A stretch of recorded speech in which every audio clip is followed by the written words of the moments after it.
We have to hit a button. All right, I think it's recording. There we go. Hi, my name is Marcy Silver. I'm a speech language pathologist here in New York City. I am also licensed in Connecticut and in California. And here today for the inside scoop of living with cerebral palsy, we have our friend Landon. He is 11 years old. Hola.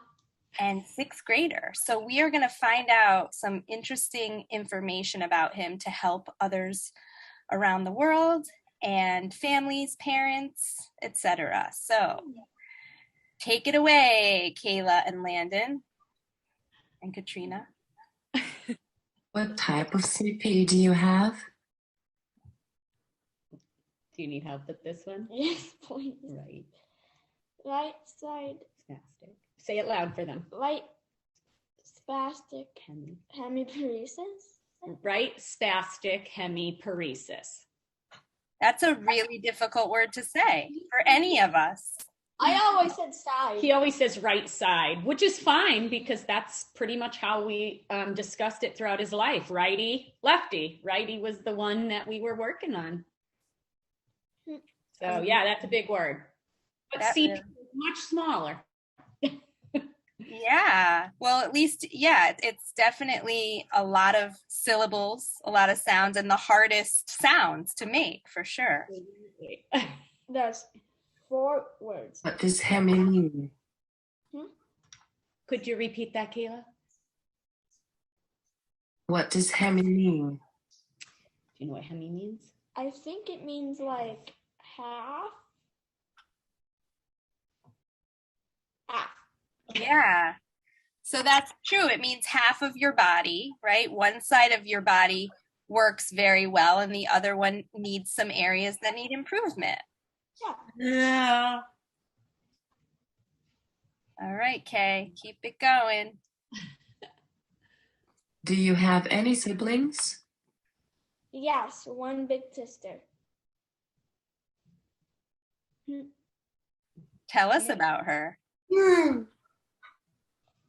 Well, she's nice. Sometimes she wants to hug me, but I don't want to hug her back. And she won't leave me alone until she gets a hug. Yeah. She's smart. Stick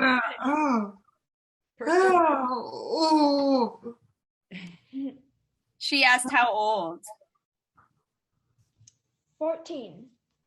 She's 14. Wow. Great big life. And she's full of life. Yeah. Pretty spunky. She's more full of life than you ever want to know. She's on her toes. Yeah. I follow her too. I can see. Yeah. And do you go to the same school? We used to. Now she's in 10th grade. 9th grade. She's at the elementary high school, which she's now in the high school building in 9th grade. And where we live, elementary school goes up to 6th grade. And then they will move up to the high school for 7th and 8th in 2 floors of the high school building. So Landon has a very big transition upon him. At the end of this year, he will get used to a whole new environment starting next year, because he's been in this elementary school since he was in pre-K. So they go to different schools, but next year they reunite. Hopefully, hopefully it'll be reunited and it feels so good. It's exciting. He doesn't seem so excited. No, not so much. I have 6 sisters, so imagine what I got growing up. I heard that yesterday, and you were right in the middle. So hopefully you were treated well. I got blamed for everything. Well, and his sister would say he gets away with murder. So so you get everything you want, and you get away with it. Me? Are you disagreeing? I'm just lost on what you said. Oh, it's just an expression. Oh, you're not murdering anybody. It's an expression. What? Anybody? No, you can get away with more things than she can. That's what she would say. I forget. Because I'm cute. Well, you certainly are the cutest. Yeah. She's Okay, beautiful. keep going, Kay. How many kids are in your class? 24. Wow, that's a lot of kids. Yes, his class has 24 students, 2 paraprofessionals, and the 6th grade teacher. And it's an amazing group of people. It seems like every year I get like 2 new people in class and one of them leaves the class. Yeah, historically, Landon's had new students come in and friends move and leave. So it's just a lesson of life. Get to meet new people and have to say goodbye to some of the other ones. The good thing about 2022 is you get to keep in touch with people through technology and different forums. So they don't always disappear, which is nice. They stay in, and the moms usually stay connected. Moms always stay connected. That's the only way. So tell me, how are they going to help you transition into the new school? Are they already? That's the part I do not know. Maybe we'll take a field trip there. I don't know. So your triannual review is due in June, and it's perfect timing because you need to go see the new school building and transition up there with a plan in place. So Landon and I talked about his IEP meetings, and he always comes to the end and says hello during his meetings and stays involved. And this year will be especially important for Landon to pop his head in. Why? Because we will talk about the accommodations and the modifications to your day and plan. And you've never been in a school that has a set of stairs. So that's going to be different for Landon, the transitions up and down the stairs and whether he feels comfortable with all that, carrying heavy things. He's got a little fidget toy that's very loud. We love fidget toys. So right now, everybody on Landon's team is equally as important, and we have a very good team in place for Landon in his school setting. Wait, which team again? A basketball team? No, well, that's important too, but at school, the members of your team that all work together to meet your academic needs. So you can access the curriculum. One of the most important people this year is going to be the orientation and mobility specialist for Landon from Perkins School for the Blind. Which is? She's Jocelyn. She's going to be coming to see you soon. And Susan, he has a VTI, a vision teacher as well, because Landon may have cerebral palsy and he has epilepsy secondary to having a stroke. But he also has CVI, which is a cortical vision impairment. And so having low vision impacts his ability to access the curriculum in terms of needing things magnified. He does have a device that helps with that, and he can talk about that later. But the orientation and the mobility specialist helps get him aware of his surroundings, helps introduce thoughts about moving traffic and people and what it's going to look like in a busy transition of kids coming at you. And you remember the 8th grade hallways and how crazy it gets when you have like 2 minutes to use the restroom, get your books, go to your locker, get to class, but also socialize. I would have never been able to do that within 2 minutes. Yeah, so these are things he's going to learn about. And they also have an elevator for all people who need to access it. But I don't need access to it. You may at some point and you may not. And that's what we're going to figure out, what's best for you. And you get to decide. It's your educational experience. So you are going to decide what you feel most comfortable with. Probably the stairs. I love that. There's 3 flights of stairs. He says that now. Yeah. Who did it? He says that now. Did you do it at the Memorial Boulevard? I went to Northeast, which was 1 level, but high school was terrible for me with the stairs. Were you at Central or Eastern? Eastern. So okay, so we'll be figuring that out soon. Yes. Did you say there was 3 sets of elevators to get to 8th grade? No, I said there's 3 sets of stairs. There's levels.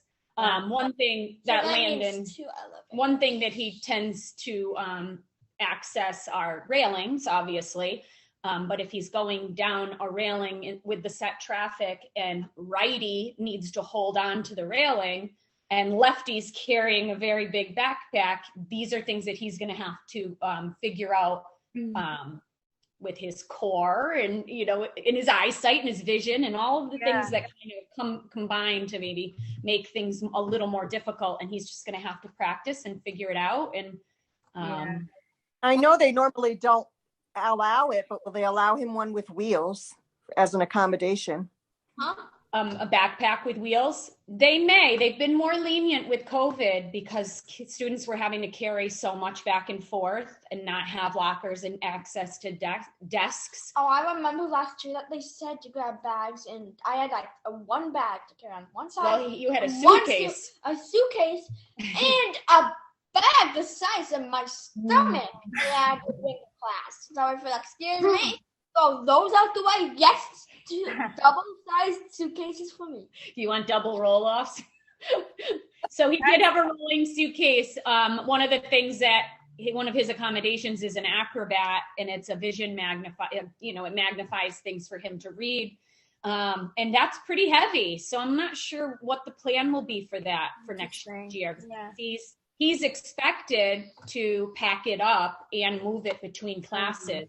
Whereas this year, it is on a wheeling cart, but he only is in one room. Last year, he was between two rooms, and the teacher just wheeled it between the rooms. So we shall see. We will learn. We're going to educate them about what to do, and they'll educate us about what to do. Yeah. Visual impairment, and when he got to high school, he used his iPhone. Okay. Because it has a lot of the same features. They just made an accommodation that he was allowed to use his phone in school. So it works for him. You know what he's hearing? I get an iPhone? I get an iPhone in class. Maybe watch a game and be act like I'm doing homework, but not. I know that the iPhone had that many features. The visual specialist from our school district actually showed me.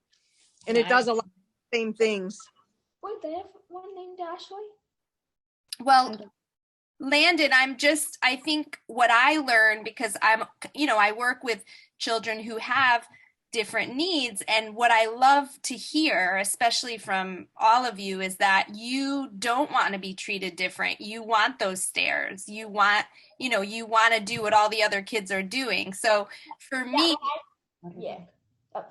sorry. That's okay. Keep going. Yeah. Ever since the first time I got the Da Vinci, I never wanted to use it because I didn't want to feel different. Exactly. So working on the things that everybody else is doing is so important. So Kayla, let's keep going. For new people, what is triannual? It's a review that happens every 3 years for Landon's individualized education plan. So this is a big year for him. I wouldn't even have known what that meant. Well, try. Do you know what try means? 3. Okay, so if you broke it down, annual, once a year, every year, triannual. He needs Miss Teven. Yeah. What's Miss Teven? The woman we had. We'll talk later. So thank you, Kayla, for asking that. I know I may throw out terms that are confusing. So please ask us, and he may not even know, so I'll explain. No.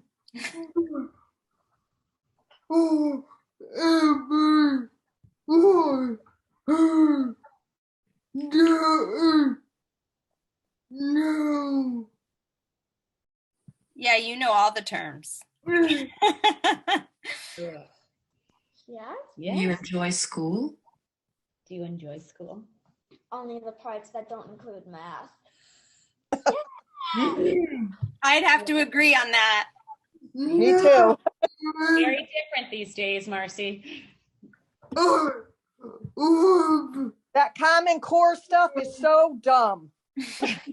No. Please. It makes He no likes sense. Kayla loves math. Oh, you do, Kayla? Oh, good for you. Ooh. It's common sense for people to hate math. You think it's common sense for people to not like math? Yes. She wouldn't agree. Kayla wouldn't agree. I think it's common sense that people would get flustered by math. If you break math down letter by letter, mental math, A, abuse, T, 2, and H, human. So mental abuse to humans. That's the acronym that sixth graders have come up with for the Love term. it. That's such a great acronym.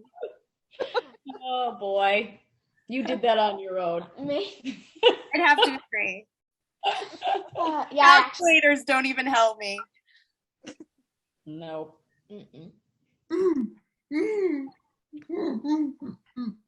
Are you telling us something, Kay? Calculus. Calculus? You're taking calculus? Calculus. Whoa. No. But and at Tunxis you're taking it? No. High school. I had pre-cal, that was enough. Okay, keep it going. What do you like to do at recess? When I'm either at recess or gym, I like to hang out with my friends and probably act silly. Because that's basically me. When I have no math, nothing. He's a jokester. So you hang out with your friends at recess. Tell me what you do at recess these days. I haven't been in recess in a long time. When we go outside, I either just follow my friends and play with them, and they always have a football near them. But when it's either inside, I either just find a piece of paper and a pen and just scribble and draw anything that comes into my mind, which is basically just everything. He's an incredible artist. Yeah, and once at school, I even made a weird version of Dora, a crop top melon head Mexican child, which is Dora. Yep, you drew Dora. It basically, I'm a bad drawer. No. I know. I can't draw Dora without making a bad hairline. He does love art class. If you enjoy art, then you're an artist. You can do it. Absolutely is an artist. So that's really awesome. What are your favorite classes? My favorite classes are like science, art, gym. Is this a class? Lunch and recess? He loves lunch. He gets a break. Yes. Oh, so speaking of lunch, I wanted to ask you a little bit about your feeding and eating. So are you still experiencing what you describe as red ants? Not a lot anymore, but still sometimes when I eat the things that make my stomach hurt. So red ants was a term that Landon began using to help us understand that his tummy was burning. And so food was just bothering him, and maybe we thought he had acid reflux. We weren't sure. But he would tell us, I have red ants in my tummy after he ate almost everything.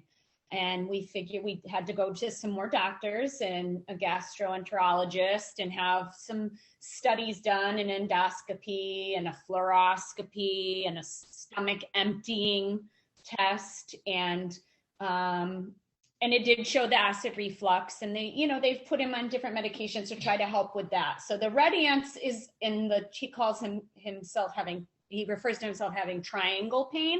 That's just the way he describes it, which is very creative, because sometimes it's very hard for not just children, for people who just don't know how to identify a feeling and help an adult understand it. I know the doctors have always looked at him funny when he says, I've got red ants in my belly and my triangle hurts. But that's how he got us to key into certain things and to research. Well, that helps me as a clinician because, I have a lot of children that have feeding difficulties and also epilepsy.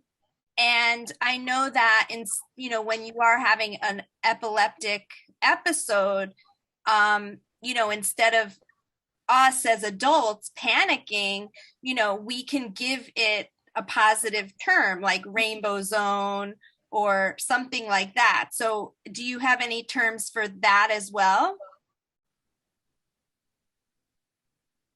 You have anything positive? I know, Landon's hand locks, his right hand locks frequently. I don't know if doesn't move. That happens to Kayla and Katrina. So that's an aura for Landon, and we just keep an eye on it. He does have visual focal auras as well, but the physical hand locking, those are terms that ways in which he's letting us know he's either fatigued or something's brewing. Don't forget about the other aura that I always have. Yeah. It's like that one where I always look at the lights, but I'm not looking at lights and it just won't stop. That light looking thing won't stop blinking. So Landon has a few types of seizures. He has focal seizures where he just zones out and stares off into space. And as a baby, I thought he was just looking out the window in the car or watching a movie. The only reason why I knew he had just had a focal seizure was because he drooled after a focal seizure and he would fall asleep right away. And that's still to this day, if I recognize him in the back seat, just not paying attention, that still can happen. He also has myoclonic seizures while he's sleeping and just some jerks in the bed, nothing too concerning. What's a myoclonic mean? Your body's moving. It's just constantly moving and restless in your sleep. And then he has had the scariest of all, a grand mal seizure. Had that too, Kayla. So scary, huh? What is I don't know what. Luckily for you, you didn't know you were having it. Mommy did. Wait, is it the seizure where I had to go get that net backpack thing? You had to, yes, after your that particular seizure, you had to go have a 24-hour EEG, and they put a cap on Landon's head, and wires were attached to him that he had to carry around this purse for a day, and it held all the wires. It monitored everything. Okay? Yeah. Yeah. Mommy, can I use the restroom, please? Yes, you may. That's allowed. So yeah, I don't think he has, I'm trying to think if he has a positive way. Landon is such a positive human being. Yeah, it seems that way. Absolutely. His nickname at school by people is Smiley. He's always happy. He is silly. He makes me laugh more than any adult in my life. And it's just this youthful innocence that, draws me to him, and most people. Yeah. And he's a kind human being, which you referenced because of his t-shirt in that advertisement. He really is kind, and he does want to just fit in. He mentioned that with the stairs and just wants to fit in and be like other kids. And he does a great job at that. And, Landon having what's considered an invisible disability to most people, and I'm using school terms, which is, Landon looks like a typical child versus a child with special needs. And that's kind of how it's referred to in paperwork and different things now. What did I miss? Come on. We missed you, Landon. We missed you. That's what was missing. So I think he struggles with people questioning, like why he does certain things a certain way or why he gets certain privileges at school, which aren't privileges, they're accommodations so that he can access a curriculum. But in the eyes of other students, it may seem unfair to them. So Landon does a lot of educating to his peers. The school is fantastic about having meetings and lunch groups and lunch bunches and peer education moments. I haven't had a lunch group in a while. Except I only have them on Tuesdays with the principal for an education thing. The multicultural thing. Yeah. That's the only But I have given everybody in the school permission to read his IEP, to talk to him, to ask him questions. There are no secrets. And if he doesn't feel comfortable talking, he won't. If you want to know why he does something a certain way, ask. And if he doesn't want to answer, he'll tell you. He's the best disseminator of information. So, So Landon, have you ever experienced any, any times where kids were not nice to you, or, any examples that made you feel uncomfortable or sad, or you don't have to answer right now. You can think about it too. Well, I do have some basketball that kind of makes me feel a little bit missed out. But yeah. So Landon plays for our youth basketball home league, and he plays with peers from his class and some from a grade below him, and they're peers he's been playing with for years. And so you can go back to that just so you're aware of the background. They're all kids he knows, but what's your common frustration that you would express? I feel left out because nobody passes me the ball a lot.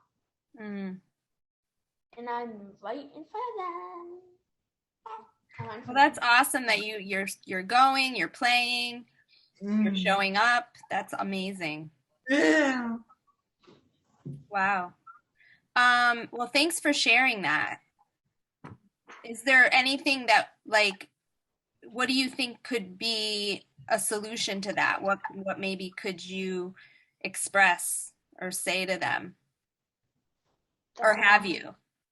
I have for a few years, and I still haven't gotten past it a lot though. Speak up so they can hear you. Oh.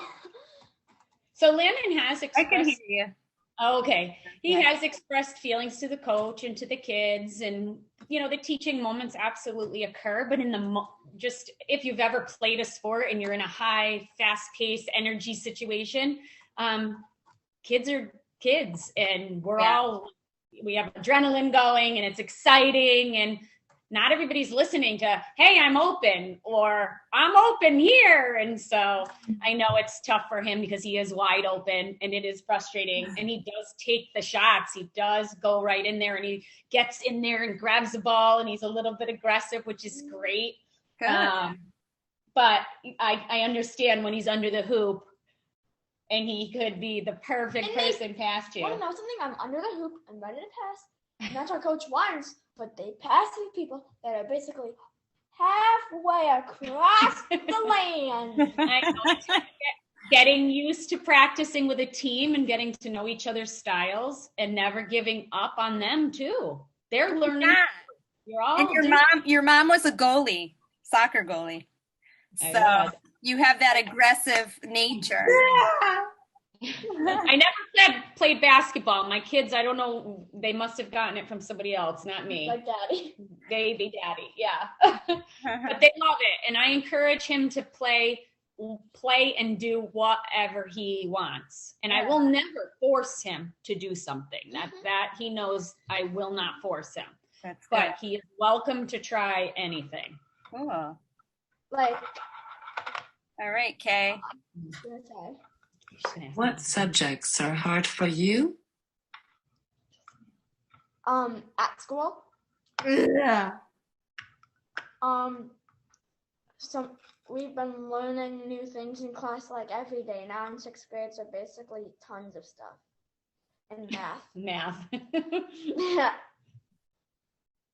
Yeah, you told us math for sure. Now I know that acronym really. Cool. Everybody has trouble. Most people have trouble with math. Landon's always been a phenomenal reader, and he acquired, reading and language skills very early. When we had a neurologist tell us at 18 months he may never walk and he may not talk, and I looked right at him and I said, first of all, we haven't been diagnosed with anything yet. We're here for a consult. Wait. Yes, we know something is different, but this child already knows 25 words and 75 words and 25 signs, Wait. and throw a ball and he'll run and catch it. So That doctor said I can't walk. he wasn't sure. He said I couldn't walk and talk. Well, You proved him wrong. Yeah. You I was proved told wrong. that. He did. So we ended up getting an MRI 2 months later, and that's where the diagnostic baseline came in, that he had had a stroke, and the doctor was right when he diagnosed him with right spastic hemiparesis before he had even had an MRI.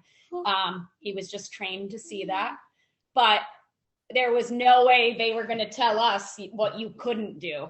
Yeah. No way.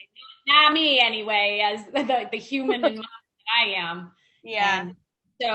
We've been with the same neurologist since he was 18 months old, and he's been a constant in our life. I know Kayla and Katrina have talked about people and doctors who have followed you for years and have become so important. I heard you speaking other things.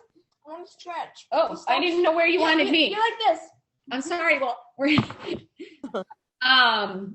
so this person's been with us since he was 18 months old, and we're so grateful for him. Yeah. And, one of the fears that I have, that I know you both have spoken about, is aging out of a pediatric system. It's very scary to me. So I had no care from the time I was 18 till the time I was 43 because nobody would take me. That is shocking to me. Shocking. Even PCPs, I have a hard time. They hear I have CP and it's like I have a disease. Nobody wants to touch me. So I found Weinberg CP Center in New York City, which has been great to me, but the doctor has changed to Hospital for Special Surgery. So I actually stalked him on the internet, found out where he was going, and I have followed him there. So Good for you. I'm getting ready to do a gait analysis, another one. I don't know if Landon has ever had one. Has he ever had a gait lab? What's Not an 8 lab? gait, as in your So they put these lights on your body and you walk a runway, and they take pictures of all your muscles and your movements to see what treatment plan they can do to make you better. So when Landon was little, we went to Shriners, and they did something similar, and they recommended some pretty controversial care. They had measured him for they called it a SPIO suit, but a very tight fitting suit for deep pressure. But they also wanted to, they fitted him for an AFO, an ankle foot orthotic, when we weren't sure he needed that. And then they immobilized, I'm trying to find the right word, where they immobilized the good hand, his hand that wasn't impacted by the cerebral palsy or the stroke. And they wanted to put him in a cast. And it just was too controversial for us. And so we didn't have specifically what you're referring to, but we did do a bunch of stuff through Shriners. Yeah, my doctor, because he's the conservative approach. I mean, I've had 30 surgeries. Oh, okay. Marcy, since high school, I am better. I was able to get my driver's license last year. So that was a huge thing for me. And I don't have any modifications. I just get in the car and go. I just will never be able to drive standard, obviously, because my left side is my weak side. But I skied as a young adolescent, and that's like my next goal. But I'm having some hip issues. I think I have to have another surgery. So it probably won't be this year, but hopefully next year. I hope so for you. Yes, absolutely. We will be rooting for you in that way. That's awesome. I know. Me too, rooting for you. Okay, you have some more questions?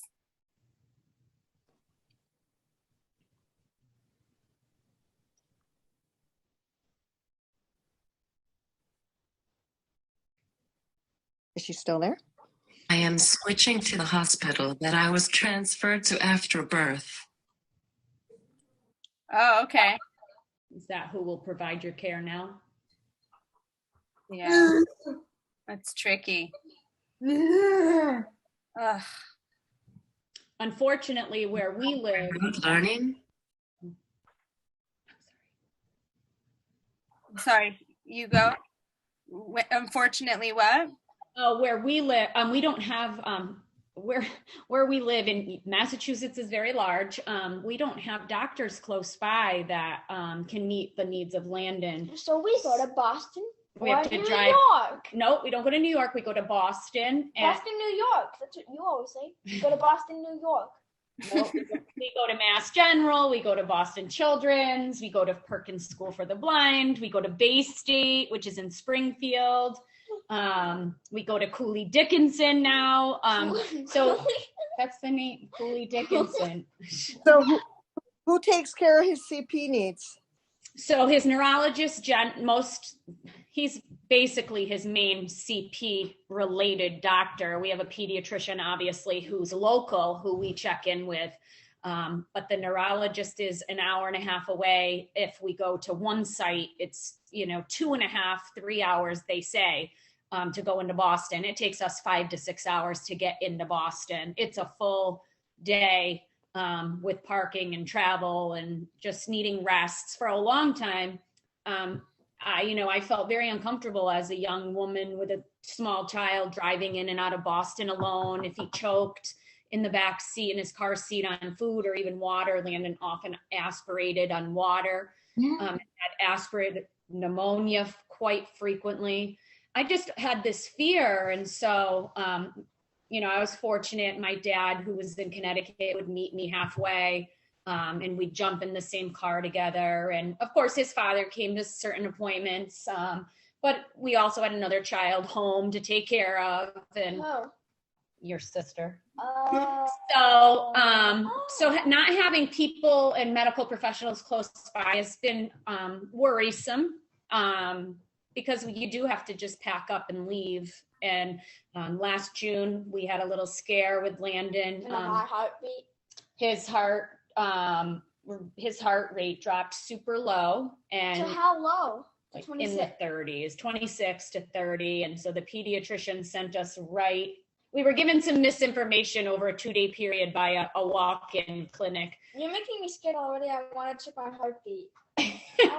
So he ended up going downstairs from the pediatrician to the hospital, and he got hooked up to a bunch of things. And it was a scary day for both of us, but mainly him, because he doesn't like people to touch him. So it's pretty hard when you are a patient. My heartbeat feels calm. It's fine. It's calm. So when you have a patient that doesn't like to be touched, you have doctors and nurses that don't always have patience. And so they literally threatened to call security on me. Yeah, they threatened to call security, and I really wanted to find. Keep it to yourself. They tried to hold him down, and it was traumatic. They transported us in the middle of the night to another hospital where they woke up, and I was still awake at 1 a.m. where they felt like they could better meet his needs because he wasn't cooperating, and it became, a scary situation. And then his heart rate went up too high, and we had to adjust some medication. And I tried to breathe as fast as I can so to get it high enough to leave. So then he tried to fake them out to get out of the hospital. It was just a interesting couple days. Wow, you have us all figured out. He knows. You have us all figured out. Yeah.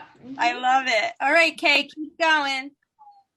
Did you like remote learning? I was having. I had like 1 to 2 hour classes, but I would always have like 5-minute breaks and always able to have snacks, and watch TV and be like. Landon's a little snack muncher. Oh yeah. He loved the fact that he could have snacks all day long. And I used to wear his jammies from the bottom down. And when we're in class, since I love eating, I would do this in the camera. I would literally put it to the bottom, and I would sneak food in my mouth until I was done chewing. I'd be like this. He would put his head down and sneak the food and go back up. And he would pretend fall asleep and then really fall asleep. Yeah. Wow. Landon would stay home for the rest of his life if he had the opportunity to. Yeah. Stay in a house. I'm with you on that. Yes. Agreed, 100%. Remote learning? Team Marcy. Okay, go. So he did really well with it, actually. That's awesome. But then it all went down to Wednesday, only Wednesdays at home. Yeah, then it went to full weeks at school. I know. I hear you. and now we're back, and I think it's heavenly. I work in the school where Landon goes, so it's always a nice treat to see his smiling face come around the corner. I really always think in school, who's the first person in school? Find them and then throw them into a pile of like a flag. I'm like, no. Yeah, he would rather not be at school. What did you like about remote learning? What I liked about Or didn't. oh Was what that I didn't like or did? Both. Oh, what I liked about like remote learning is that I basically already told you, but yeah, and what I didn't like about remote learning was that at the end of the days you would have longer periods until the end of the day before school ended, and like I didn't get to see my friends.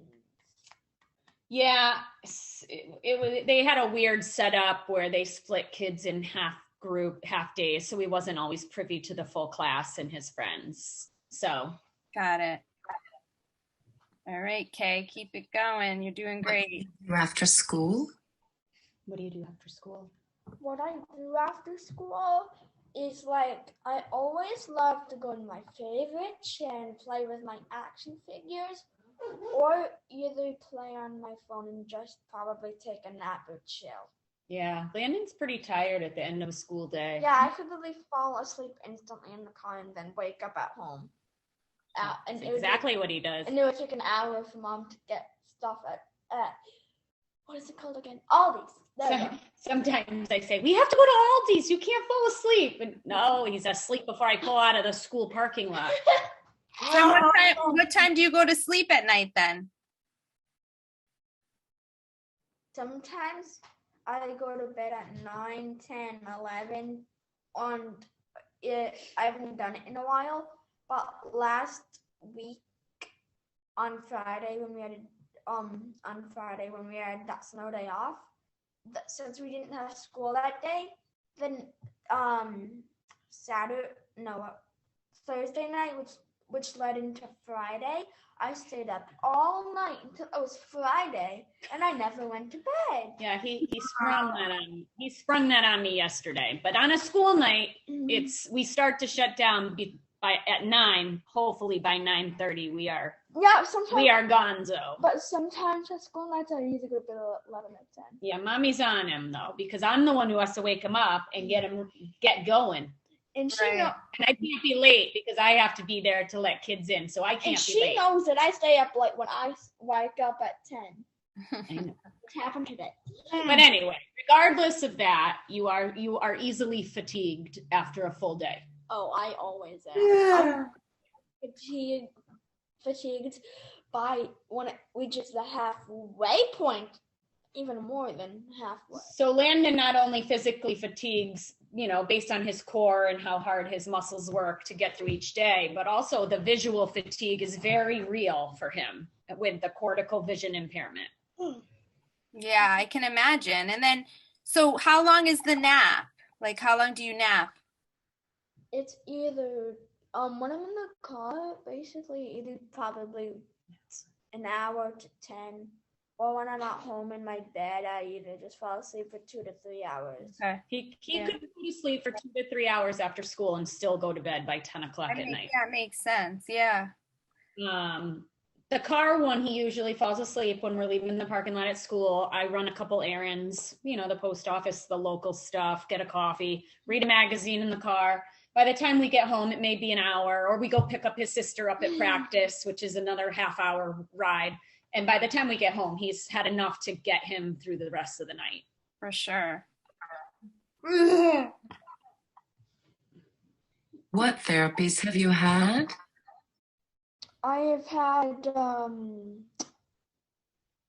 vision, I think. Yeah, he has a vision teacher. It's a TVI, a teacher for the visually impaired. And I do stuff with my hand, like exercises with my hand. OT. He has OT. And I basically see the teacher that does it, like every, what was it again? Wednesday. I see her every Wednesday. Yeah, she pushes in to his, Landon has pull out with a special ed teacher twice a day, 4 days a week, which he loves for ELA and math. And it's individual attention with a couple peers, and he just loves it. It's special time. It's really important. It gives him the opportunity to ask questions that he may not feel comfortable in the larger group. He gets a little more individualized attention, which is so important for him. Assimilating information and taking it all in.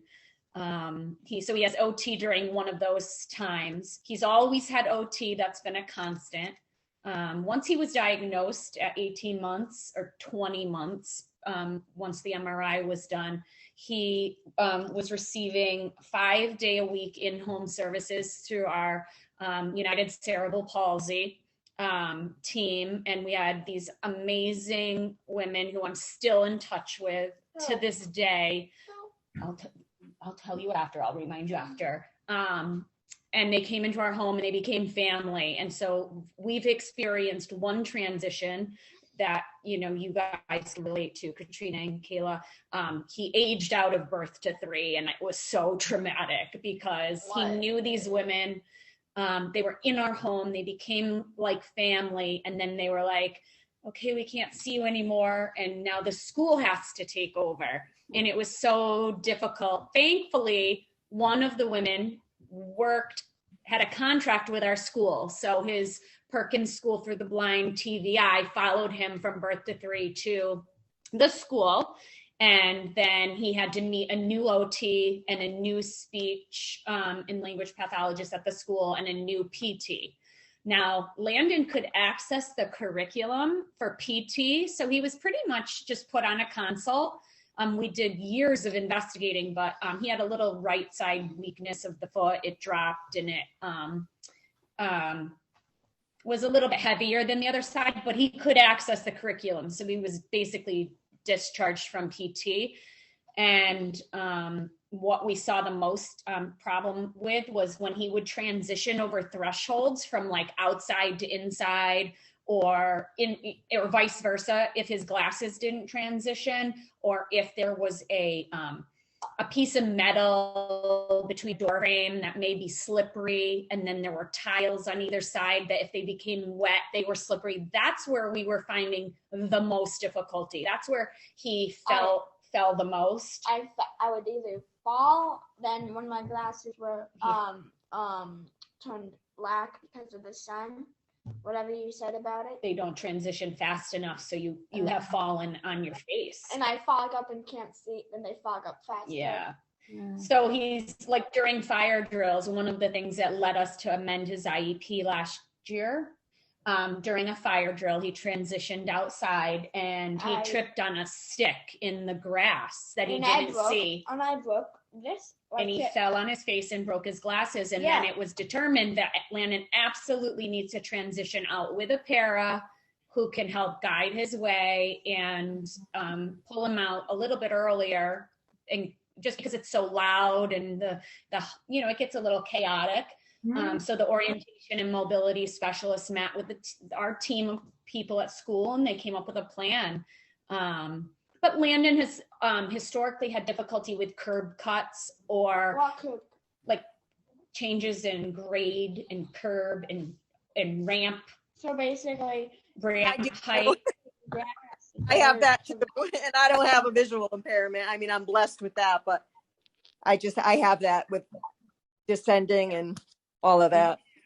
So you can absolutely relate. When did he get glasses? When did they just give him glasses? Until I was like 3, 4. So when he was diagnosed with cerebral palsy, they said he's probably going to have epilepsy. And if he has epilepsy, then he's probably going to have a vision issue, because every time he has a seizure, it might decrease his ability to see. But his acuity was perfect, but he was also so young that they struggled with how to get an accurate read on him. To this day, his acuity is fantastic. He just has an astigmatism, and he has either a right visual field defect or neglect. So with the low vision, the glasses all kind of come into play. So I want to say his first pair was 2.5 or 3. Okay. Yeah, because I'm learning a lot about vision in my work, because I find that they're not recommending visual stuff for kids until they're like 5 or 7, when they start to read. And I'm like, I'm seeing a lot of kids where I'm like, I'm not sure they're seeing, and they don't make the recommendation. And I have amazing vision people I use here now, but I find it very under looked at as a sensory system that is breaking down, and that's why kids have difficulty attending, or difficulty reading, or difficulty sitting up or walking. So that's really, really good to know. Absolutely stay on that for your clients, because exactly. It's all interconnected, and in order for him to meet his 80 activities of daily living, he needs to be a whole person with all his senses needs being met. So. Yeah. Even I'm working with a client right now online, and I discover things online that you wouldn't really discover sometimes in person. And I see his eyes both going one way, and I'm like, that's interesting, so I had to recommend it. So let's see, Kay, you have any more questions? What do you find works well? So what I find that works well with me in school, or not in school though? In school. In school, or both. Yeah, both is basically my glasses and my acrobat, which helps me see things better when I'm in the back of the class. So the magnification. The magnification, I can basically teach you different colors, magnify it, demagnify it. I can move it anywhere within its range. So he's learned quite a lot about it, and I'm so happy he's choosing to use it. A couple years ago, he didn't want to feel different, and so he would refuse to, but he was fatiguing so easily and needing naps throughout the day in the nurse's office that he finally went to the teacher and said, I think I need to try it. And that started halfway through this year. And last year. No, this year. Oh, again, you did it? Yeah. Yes, because I was too stubborn. You were, yeah. Landon self-admitted, I will agree, he's very stubborn. And if you recommend something and it's not coming from him, he does not want to be told what to do. And we just work with him where he's at. And the acrobat does help him. He also has he's colorblind. So his teachers highlight things that he needs to see in red. He does see red well. Yellow. A yellow highlighter would just blend right into the scheme of things. So he thinks most colors that are like brownish, green, and yellow, he calls them all golden. No, if it's either brown, if it's either a dark or light brown, I'd say it almost looks like a green. Yeah. What color are you wearing today? Light green. What am I wearing? That looks like a bronze. Oh, it's dark green. We're wearing green for cerebral palsy. I was talking about this, Mommy. Oh, well, this is gold. I think that, Landon, because you're stubborn, which I call willful, that is why I don't call it stubborn. I call it willful, and that's why you're so successful at what you. That's why you're so successful. So. Much more positive. I think all personalities on here are pretty willful. So we've met each other's naturals. I love that. Landon, he also has an accommodated recorder, which has been really helpful because the kids are required to learn how to play the recorder in 4th, 5th, and 6th grade. And it took a little bit of time, but we we petitioned our town and our SPED agency, our funding source, so to speak, for a modified recorder, and that's helped him a lot. But it was still hard to use. But it's still hard to read the music, and he still needs things magnified, and it takes more effort on the part of the teacher who has to accommodate his curriculum. Yeah, I mean, I'm finding, working with teachers at this point with COVID and, there all these, things, they're so overwhelmed, but at the same time, they're like, please help us. We need help modifying and things like that. So it's a catch-22 because they have more guidelines, more restrictions, more paperwork, but they want to implement it. And I'm learning a lot about augmentative, alternative communication and technology now, more and more, because I don't know a lot about that. So it's really cool to hear about these different materials that are being offered to you. And there's a wealth of information out there. Absolutely. Absolutely. Okay, any more questions? We won't keep you much longer. What do you find doesn't work well? What I don't find that works well with me is that sometimes when I do use the things that help with me, even if I do use it and it feels better to me and it doesn't fatigue me more than not using it, it still fatigues me a lot, so it can make me want to sleep in class. Yeah, you get tired easy. Yes. You said hired, not tired. I said tired, but it is tired. What strategies do they give you? Can you repeat that, Kayla? What strategies do they give you? Well, the strategies that they give me for like math or for stuff that I use? For anything, for accommodating, they give him large print material if they can. Everything has to be ordered and done ahead of time. They highlight things that are important for him to see and need to know. They do graphic organizers with him to kind of that definitely that helps you. He has a binder to refer to with main points and easier ways to find something more quickly. He has a zone of regulation group that he meets with and does some mindfulness, and that's really important. What other strategies? I think the school is just very good at giving Landon space to figure things out for himself, and when he needs help, they encourage him, if he's expressing it in a positive, gentle way, to do so. I know when he gets frustrated, he kind of goes to a place where it's hard to access those calming techniques. And if I basically want to not talk about it, or just do something after it and just to get away from it,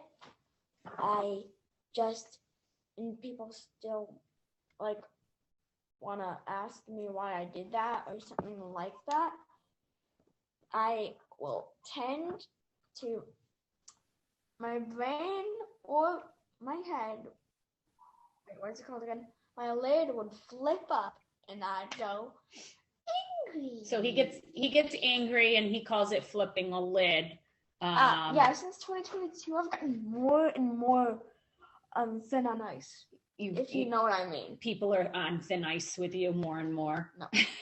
Yeah, I even had a fight with my teacher. Yes. So Landon's having so part of Landon's stroke impacted his frontal lobe, and he doesn't see danger the way other kids can see danger, and he doesn't always think a few steps ahead consequence-wise. And he's had so many, he's had so many reports and assessments done. And one of the things that they encourage him to do is or other people to do is to step back, because he may not be able to calm down in those moments. And just to let him have the moment. Obviously, if he's being safe, in those cases, he needs to be safe to himself and to others. But Landon has expressed anger and frustration to teachers who tell him that he has to do things a certain way because his IEP states that he has to, and he doesn't agree with that. He doesn't want to be told you have to do this because it's in your IEP in front of other students. And he doesn't want them to have some couth. He wants them. First of all, can you please tell me an example? He wants them to have a better, manners with him, in the sense that they pull him aside and not embarrass him in front of other people. Thank you. So he did struggle with that in the beginning of the year, and he didn't handle it well. But he was able to resolve it because he used his voice and he advocated for himself and said, what I don't like about what you did was this, and this is how it made me feel. And he did all of that. And ever since that day, I've been trying to get help from the other teacher, not him. Yes, he seeks out people that he feels more comfortable with. And he's learned to do that. Yeah. And I support how he needs to get his needs met, as long as he's respectful. Yeah. So Landon, I know, when you're feeling, angry and frustrated, it definitely doesn't, I'm sure, make you feel good or your body feel good. I know when I'm angry, I feel sicker, right? I feel not so good. When you are able to communicate what you need, like when you go to the teacher and you give them what you need, do you feel better after that? Mm-hmm. Yeah. And I think, we all need work on that. So, adults get really angry and sick and not feel good and hold it in. And then when we do it in a calm way, it makes us feel better too. So your feelings are valid, and it's frustrating. Especially when people don't know what you want or need, and can't or don't understand what you're saying. So I'm really grateful that you were able to communicate that. And I think that's a good place to kind of wrap it up, because I feel like our whole world is sort of going through anger and frustration. And so it's really good that you're able to say, yeah, sometimes I flip a lid, and everybody flips a lid. Everybody. And so I love that you're like, I can go back and I can talk it through, and your mom and your dad let you problem solve it on your own terms, because no one's going to be able to do that for you except for you. Because we don't really know how you're feeling, but clearly it made you really pissed off and angry. So I really, really like, keep communicating for yourself, keep advocating for yourself, and stick with the people that love you, and stick with the people that, that advocate for you. And that's the most important in life. Landon's voice is the most powerful. I tell him all the time. Yeah. And if you're not screaming, people will listen. Yeah, exactly. And adults learn it that way too. Like, we all learn it that way. We scream first, and then we realize that was not the right way. So, and you're still a kid. You're going to be a teenager. Like, that's the reality. We always learn from our mistakes. We learn from our mistakes. So it's okay to keep making them as long as we learn from them. So thank you so much for doing this interview with us.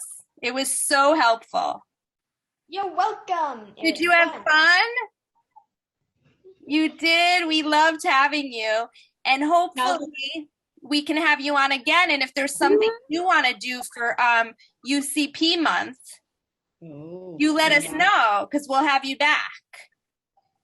Well, this was huge for us because we don't know many people with cerebral palsy, and Landon does not know any other children with cerebral palsy In my school at all. anywhere. He's met one adult actually in Bristol. We would go to the old girls club, and I believe it was called Oak Hill Adaptive, and there was a gentleman running the program, Paul, who had cerebral palsy, and he let Landon come in and do open gym and rock climbing. And that was the first person he got to see in person with cerebral palsy. And I think it was scary to him because Paul used a wheelchair for mobility, but he also could play basketball, but he also could stand and walk a little bit. And so Landon was afraid that was that going to be him someday. And there are no answers for that right now. Where obviously Landon has a very mild case of cerebral palsy. While his stroke damaged 50% of his brain, the pathways regenerated, and he's had a good support system, and he's learned to do things that people thought he could never do. Wait, wasn't that the faithful day that Bobby almost broke his back? Bobby fell there. So when his hand locks and he postures more, he gets a little nervous, but I'm so glad we got to meet 2 more people that we can reach out. And think about it. I know you sometimes do some awareness in your school for United Cerebral Palsy Month, because I remember, I think, so yeah, let us know, but it was such a pleasure, and we need more male representation. And where do you guys live? We are in Western Massachusetts, but I'm originally from Bristol. Okay. Yeah, I live in Danbury now, but I'm from Bristol. Those. Yeah. Okay, everybody, I'm going to log off. Thank you so much. Thank Landon you. wants to be a radio announcer someday or TV newscaster. Well, how about you do one of our shows? Yeah.